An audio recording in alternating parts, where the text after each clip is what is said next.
raise a family. They have some of the same opportunities that me and my wife. You agreed that we need to see them as a terrorist organization. On a private cloud server, yes or no?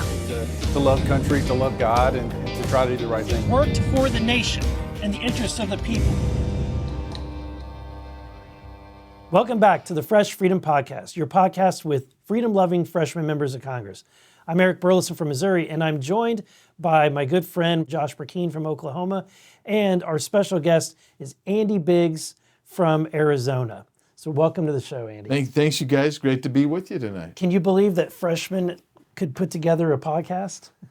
Yes, you guys are highly skilled and highly intelligent people. Highly skilled. Yes. Well, we're going to get to I want to get to some of the topics, especially things that you've done that have been really creative. But first, I want to ask you, how did you get to where you are today? What was it that drove you to run for office and get involved in politics from the beginning? So the reality is, for me, I grew up in a politically active home. My parents were grassroots activists. My wife's parents were grassroots activists. We met on a blind date at a political event. And I said to when we kind of fell in love at first sight, and really great.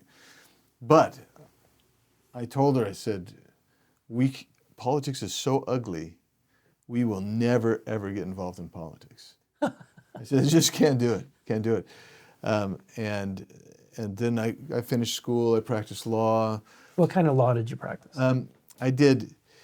I started off in a small firm in New Mexico, then I prosecuted for a little bit, then I defended and had I did personal injury work, and that's just a fairly general. In New practice. Mexico? No, this is back in Arizona. So I was in New Mexico just a short period of time. Okay. Where in New Mexico? Hobbs, New Mexico. Hobbs, okay. Yeah.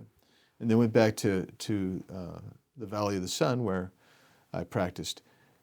And literally, I'm not kidding you, we buy a house, we move in, within a couple of weeks, there's a guy who calls me up and says, hey, I know you, your mother-in-law is, and everything, and there's going to be a political meeting tonight. Do you want to come? I'm like, okay. And next thing you know, we're going every month. It was the Republican legislative district meeting. And what you guys know this, if you're willing to work and work hard, next thing you know, you're in charge. Yeah, you're on a committee. You're chairman of a committee, and people start asking me to run, and I put them off, literally for 15 years or so, and said, no, I can't run. I'm not smart enough, is what I thought. You got to know so much. And then when I finally decided to run in the state legislature and I won, I remember thinking, boy, was I wrong.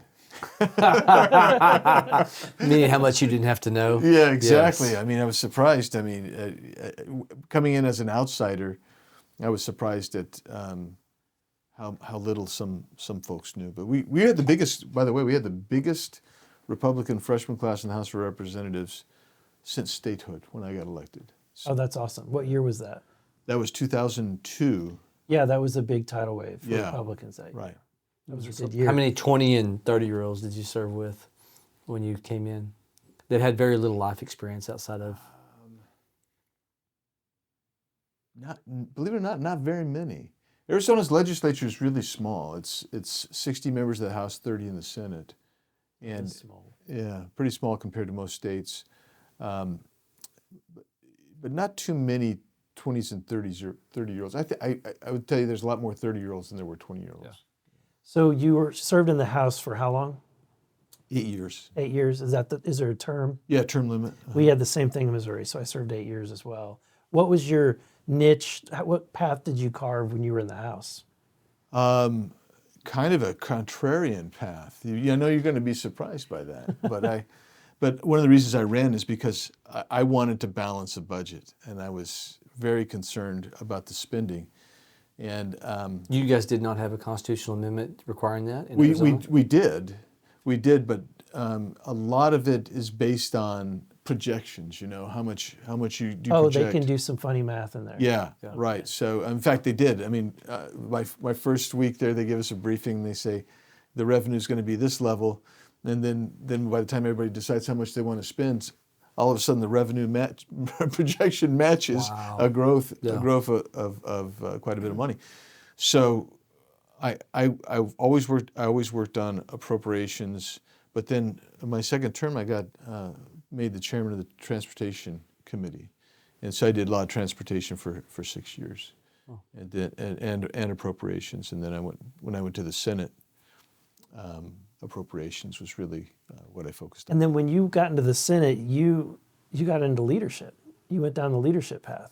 Yeah, so I was in the Senate a total of 6 years, and I was serving as the appropriations chairman my first term in the Senate. And then what happened is, How did you get that gig, being a first-term state senator, become the chairman, the appropriations Yeah, chairman? that would be huge in Missouri. That Yeah. would be a big deal. so I had been doing appropriations since I got into the House, and the former House Appropriations Chairman became the Senate President, and so I had worked with him in the House, and he became the Senate President. Okay, so you had an in. Yeah, I did. He's a great guy. And then what happened is we had a problem, and our majority leader resigned from the body, and unsolicited, I was nominated to take his place. Wow.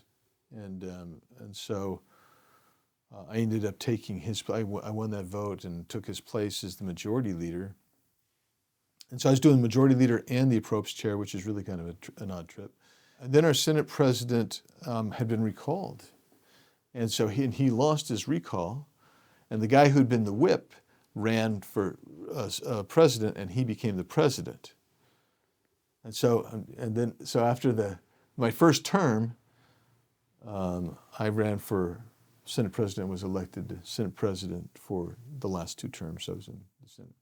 So, Eric, I think a lot of the people that would watch this would understand why you and I are twisting in the wind here, trying to figure this out. Andy is a conservative. He's in the Freedom Caucus. He's known for being someone who speaks his mind and does Someone who makes leadership's life miserable. So I don't intend to make anybody's life miserable. So why the viewer would need to see that there's not a correlation here. Probably the best compliment that's ever paid to me when I was running for Congress, a former member of the Freedom Caucus, Jim Bridenstine, put me in front of his mother. And Jim Bridenstine was, many people remember that Donald Trump put him over NASA. And so I absolutely wanted Jim's endorsement as I was running for that congressional seat. But the harder sell was his mama. And his mother she was peppering me with this tremendous amount of questions. And finally, Jim Bridenstine, who had known of me, been around me distantly, he'd actually helped me as a state senator years prior, he got me off the hook with Mom. And he said, Mom, look, let me tell you this.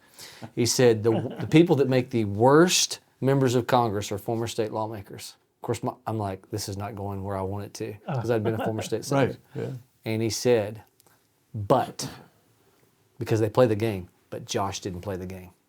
And so the reason why the viewer needs to hear why Eric and I are so astounded at this is, if you ever find somebody, usually in state politics, that is in leadership, usually they played the game of political calculation over compromise. It's not always true, point in fact, but it has become something that you see all too often in state politics. And Jim Bridenstine was right. If you see somebody who rises to the top of state politics, usually if they come to Congress, you got to be sometimes leery of them. But so how did you escape that? Well, I think, first of all, I do want to give a nod to Jim Bridenstine. He's a great guy, and did a great job in Congress when he was here too. So I'm not sure, I've wondered how I kind of got there too. We had a pretty good body, pretty conservative at the time. You wouldn't know it now by looking at Arizona that our body was pretty conservative. Mm-hmm. When I first got in, it was really kind of squishy, purpley, the Republicans, and then they kind of became more and more conservative. We went through the crash in 2008. No state got hit harder than us, and it took us a long time to recover. I was telling you guys beforehand that we actually mortgaged our state capital I voted no on that, by the way. But we mortgaged our state capital just so we could make ends meet. And I think the combination of the really difficult financial straits that Arizona was in, coupled with it necessitated conservatism. Exactly. I think so sometimes the situation you just fall into the situation. And I think that's kind of what happened. I was a conservative, budget cutting, fiscal responsibility kind of guy, and we just needed that at that time. And so we had a great group of people around me, and it was a close race the first time, and then the next time was by acclamation. So then from there to Congress. Yeah. Have I never told you guys this story? This is kind of wild. No. So what happens is the guy Matt Salmon, who's also a great guy, and he was one of the co-founders of the Freedom Caucus. He and I had known each other for a long, long time, and he was serving and called me up one night. My wife and I are on our date on Friday night. Says, "Can you meet me tomorrow morning?" And I said, "Sure." And I went in there, and this is how he started off. He says, "Andy," he says, "every morning the Obama administration kicks me in the teeth. And every afternoon the leadership, my own Republican Party leadership, kicks me in the teeth. And then I sleep on a blow-up mattress in my office." He says, I'm going to quit, and I want you to take my place, It's a heck of a sales job, You just go, "I don't think so, Matt. I was getting ready to run for my last term as Senate President. Nobody was going to run against me, and nobody's going to run against me as Senate President. And I would be if you care about this sort of thing, I'd be the longest serving Senate President in the in the era of term limits. Wow. And we thought that would be kind of fun, and then I'll return. And I like to write books, and I thought I'm going to retire and just write books. But he asked me to do it, so we just my wife and I, we just really. I was physically ill because we talked for 2 or 3 hours, and I went home and I said, "I got to lay down. I'm physically ill, Cindy," and we talked about it, and she says, "I don't want you to do it," and I didn't want to do it, and but I said, I told Matt we'd give him the courtesy, and I would think about it and pray about it over the weekend and stuff, and we did, and I didn't call him back. When I told him I'd call him back, just don't want to do it. I just don't want to call him back. And then we decided, well, we felt like we should do it, and that's when we made the change. And then I finished out the term as Senate President while I was running for Congress, and that was a trip as well. Wow. Since being here, you've had a run. Like me, one of the highlights of my campaign last year was I met you. I met, and I know that tells you how bad campaigns can be, folks. If I was the highlight. No, it was awesome for me. It was at Capitol Hill Club. Yeah, I remember. It was a scheduled meeting, and I sat down with you, and I think your chief. I can't remember who else was there. You had a team. I think it was just my chief. Yeah. And then you peppered me, like you grilled me. You I asked me a lot of questions. Kind of like Mrs. Bridenstine. Hey. And then at the end there, you go. You didn't hesitate. You said, "I'm endorsing him. We're going to endorse him." Wow. And then not only that, you got up. You said, "Have you met Jim Jordan? Have you?" And you stood me up, walked me across the room. I do remember Scott this. Yeah. Perry. Everybody would introduce me to the whole room and said, "Hey, this is Eric Burleson. We're endorsing him. That's great. You should endorse him." It was awesome. Thank you. Yeah. I hope it helped. Were you coming up here to visit with the Freedom Caucus at that point when you were I was campaigning? coming up to just meet with everybody. Yeah, just find who you could. Mm-hmm. Wow. Have meetings. And Andy made it much more easy for you. Yeah, he jump-started my meetings. Yeah. It was great. Oh, that's great. I was happy to do it. So how many years have you been a member of Congress now? I'm in starting the 4th term, so this is the start of my 7th year. 7th year. Yeah. So with that, what tips do you have for us freshmen? Every day reconsider whether this is where you should be. Well, I would just tell you, don't drink the Kool-Aid. Stay true to your principles. Remember the team is not the Republican conference. It's not even Freedom Caucus. Your team is your constituents, your family, and your God. Oh, I love that. And Jim Bridenstine, another good Bridenstine reminder to me. He counseled me when I was a candidate, I think, or maybe. He said, maintain your independence. Absolutely. Maintain your independence, and it's biblically to get around good counsel, which is why we're all here tonight. We just met with the Freedom Caucus, but to maintain your independence and know, am I doing this because it's what I know in my heart to be the right thing to do. So your role up here, you're on Judiciary and Oversight. So you're really focused heavy on oversight on all aspects. Yeah, both. Which is a pivot from the financial side. Right. I'll tell you a kind of funny story about that. I wanted to get on appropriations when I got here, right? And I won't share, but the speaker at the time. We had a meeting with him. You guys have it when you get elected, or if you win your primary, if you don't really have a general. So we're sitting there, and he says, Who was the speaker at this time? This is Paul. Ryan. Paul Ryan. And Paul says, okay, there's A, B, and C committees. I never knew that. I had no idea.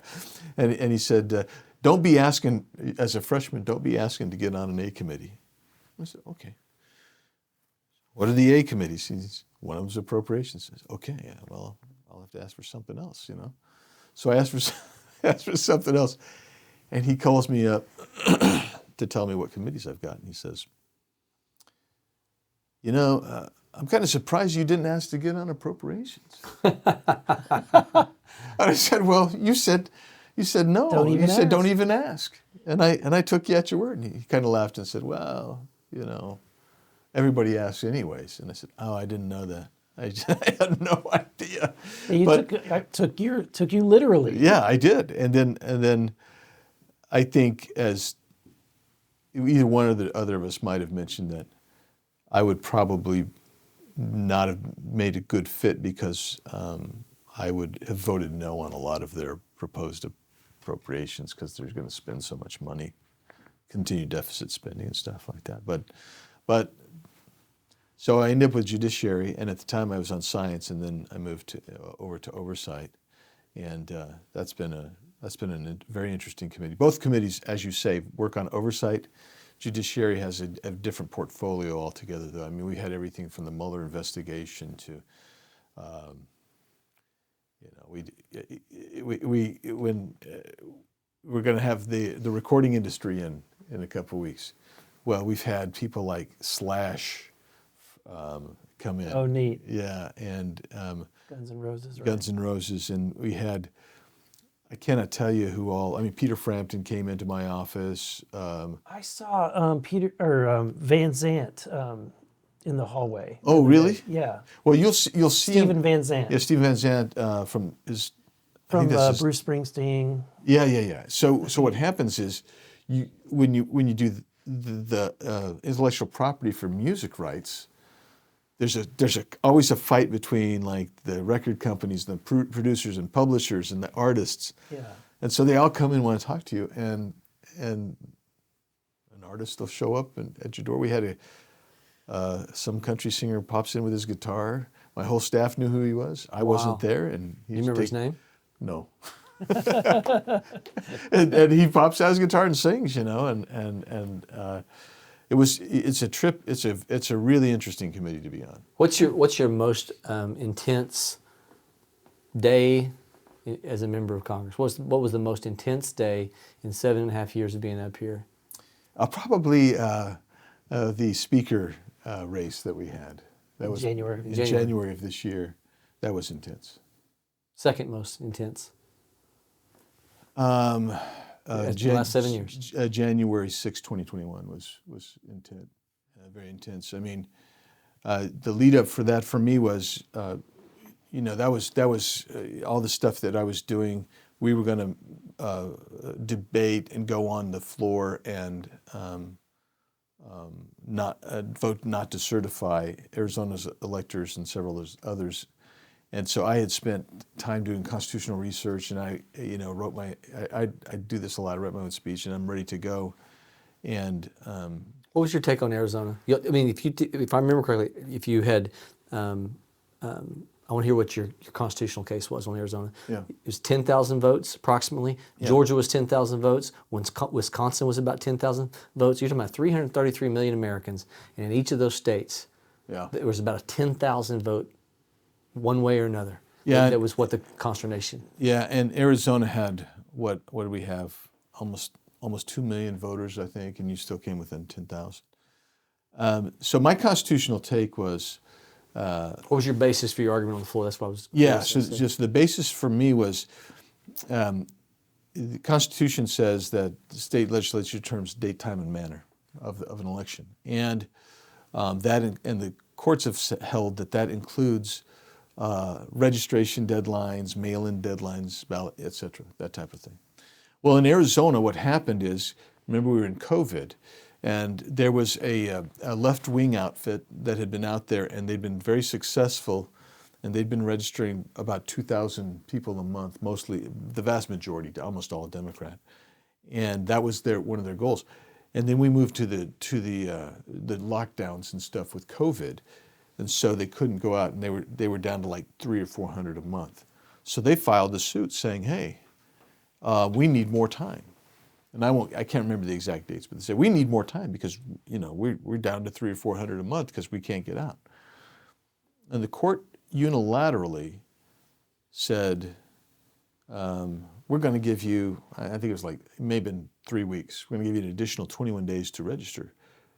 Not the state legislature, which the Constitution says determines the time, place, and manner. Exactly. It's very similar to what happened in Pennsylvania. Yeah, very similar to what happened in exactly. Pennsylvania. So they extended it for like 3 weeks, which I view that as an unconstitutional. Violation of state legislature determines the time, place, and manner, not the court. Yeah. So what happened is, then there was an appeal, but the Secretary of State, who is now our governor, decided, and she's a very left-wing Democrat. She basically acquiesced in it and said, "We're going to consent." Our Attorney General took it, and they basically agreed that they would keep like 12 days, whatever it was. I can't remember right now, of that, because they stopped it and said, "No more, but we're going to keep these 12 days." Now, during that period of time, I can't remember the exact numbers, but something upwards of 40,000 or more people registered in that 10 to 12 days. Whereas the 10,000 vote difference. Yeah, yes, yeah, right. So you got 10,000, and you got 40,000. We don't know who voted. We don't know if they voted. We don't know who they voted for.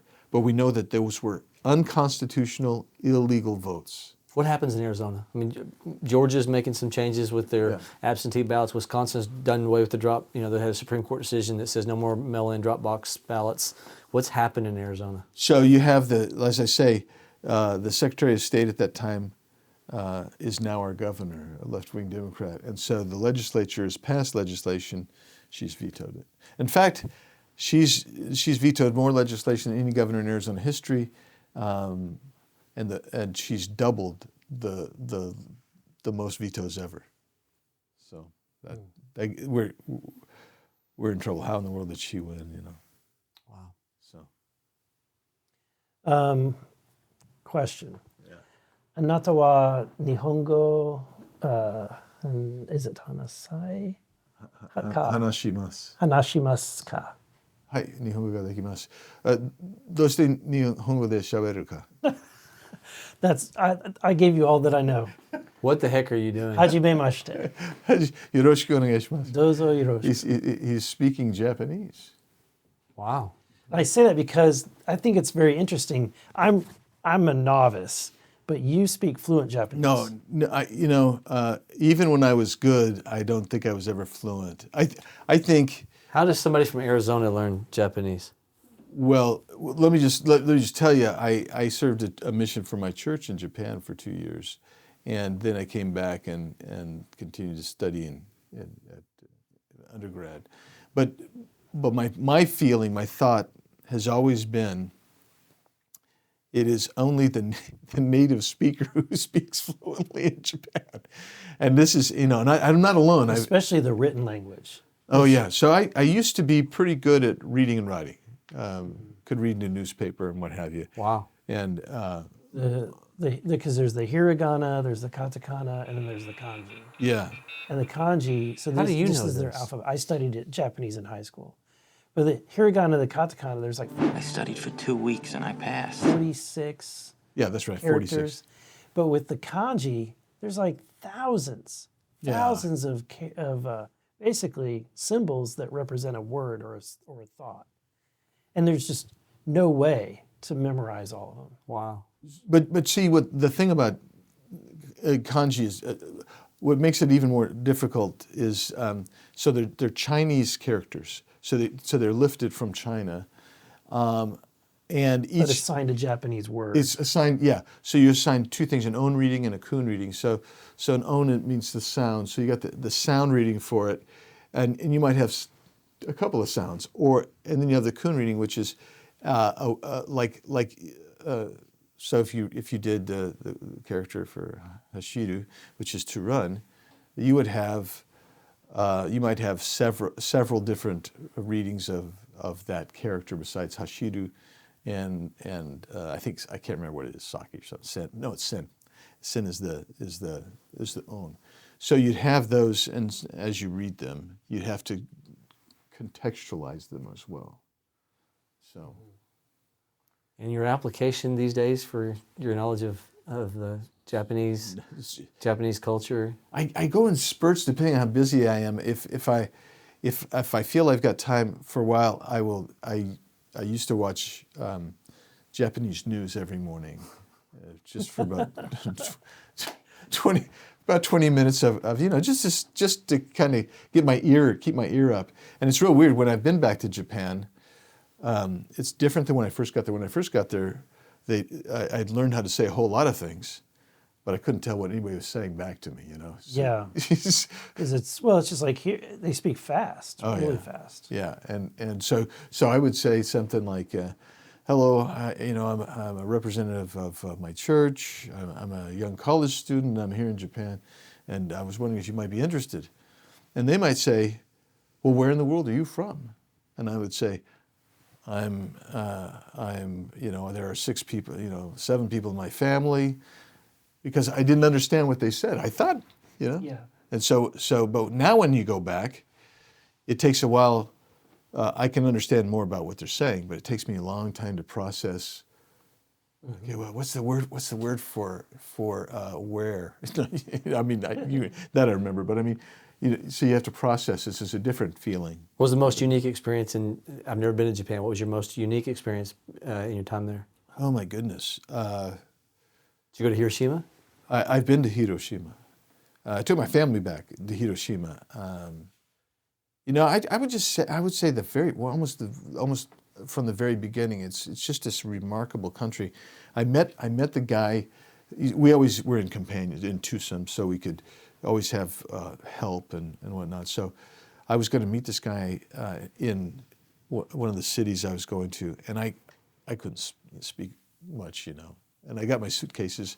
We're on the train, and all the people around, we're an anomaly. There's 2 of us. He's getting off at different stops. Yeah, you don't look Japanese at all. No, oddly. And so people are very interested, and they're asking us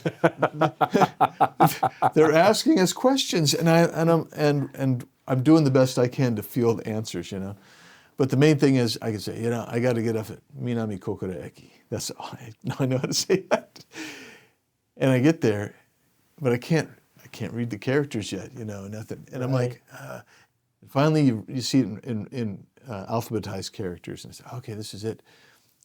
In the meantime, out of this crowd, this young person grabs my bags and carries them off the train onto the platform. And I'm like, I don't know how to say stop. Stop, what are you doing, stop? And the guy who's supposed to meet me is not there. And so where go my bags, and I'm following my bags, man. And then he comes up and he says something to this person, and they give him the bags, and he puts them down on this platform, in the hallway by the platform. And he says, "Come with me now in a hurry." And I said, "Everything I own is in those bags." He says, "They'll be fine." So we go, and we're gone doing something that he wanted us to do for about, I don't know, half hour to an hour.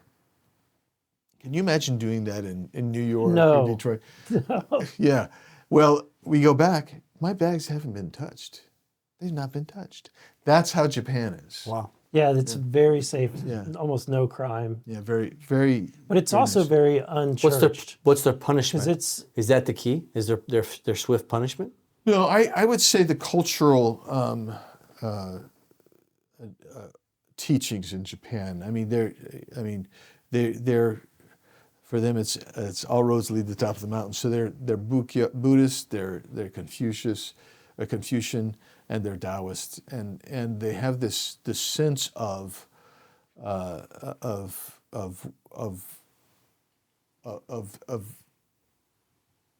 I would say this collective kind of idea that they're related to one another. Then the other thing I would say is they are really jammed in, right? And the small island chain, 90% of it is uninhabitable, and so they're all crammed in on the coast. So you have to treat each other at least with some. Yeah, there's nowhere that you're going to escape. Right. If you commit a crime, there's nowhere you're going to get away with. Yeah. And look, I mean, you're my neighbor. I'm kind of stuck with you. You're stuck with me, and we're going to see each other every day as long as we live here. And so people respect that. They come to know each other and take care of each other. It's just a really interesting culture. It's a beautiful culture. So so the fun parts of Andy Biggs. What do you do when you want to have fun? What do you and your wife do when you're not speaking Japanese or taking people on trips to the border, which is what you do? Yeah, we do a lot to go down the border. By the way, sometimes I'll say, "Hey, do you want to go on a little getaway this weekend?" And I'll take her down to Yuma or the border or something, you know. So Really? she'll say, yeah, Romantic? How Yeah. romantic. Oh my gosh. yeah. So no, we like to be with the kids, the grandkids primarily. We like, You're saying much more the grandkids than the kids primarily? No, no, Or primarily follow the grandkids. I just didn't. No, we'd love to be the kids or the grandkids.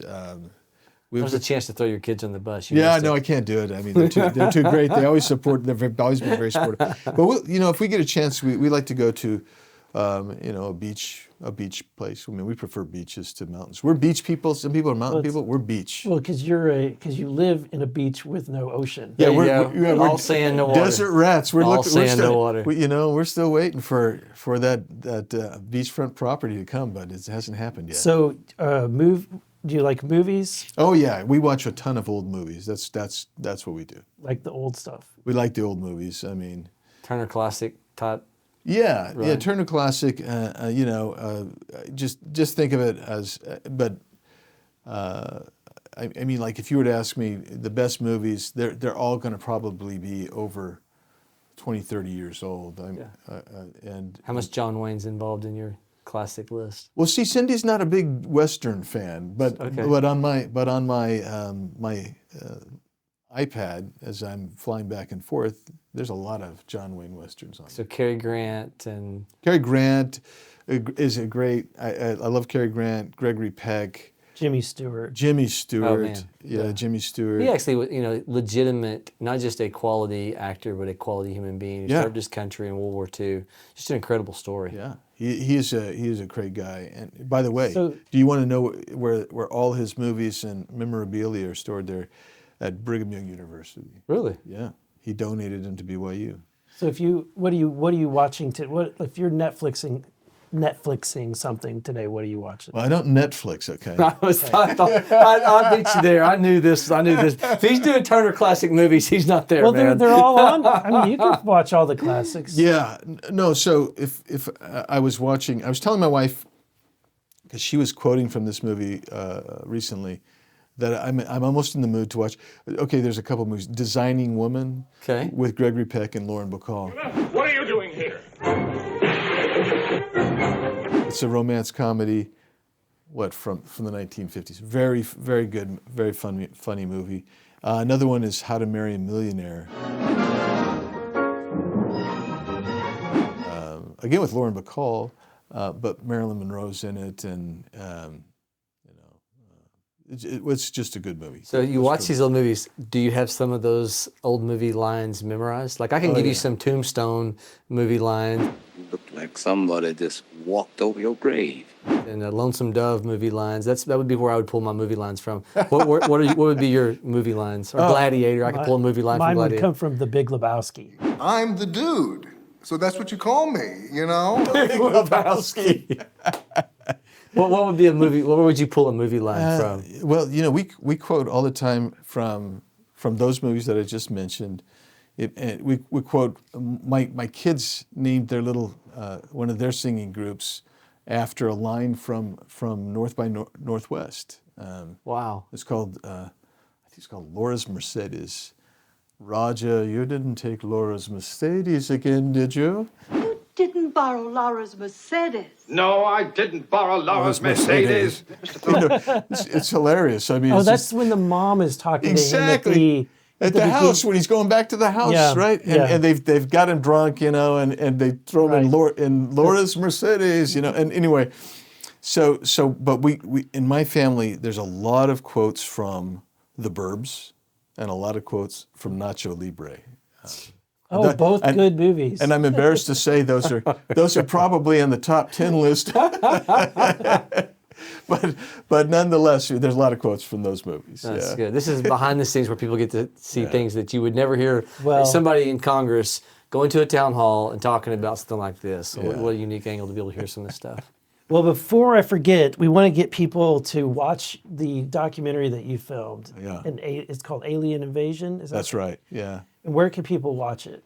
You can get it on Rumble. You can get it on YouTube. But if you go to bigs.house.gov, you can just link right to it. Awesome. Bigs.house.gov. Yeah. Well, thank you for joining us. This has been a lot of fun, and it's been good to get to know you a little bit more. Yeah, it's good seeing you guys. Thanks for all you do. By the way, people who are watching them, they're doing a great job. If you're from their district, you should be pleased and proud of their representation. I'm not kidding you. We'll pay you later. And that's all that we have for this episode. Thank you again for watching. Please recommend this to your friends, share it, hit the subscribe button.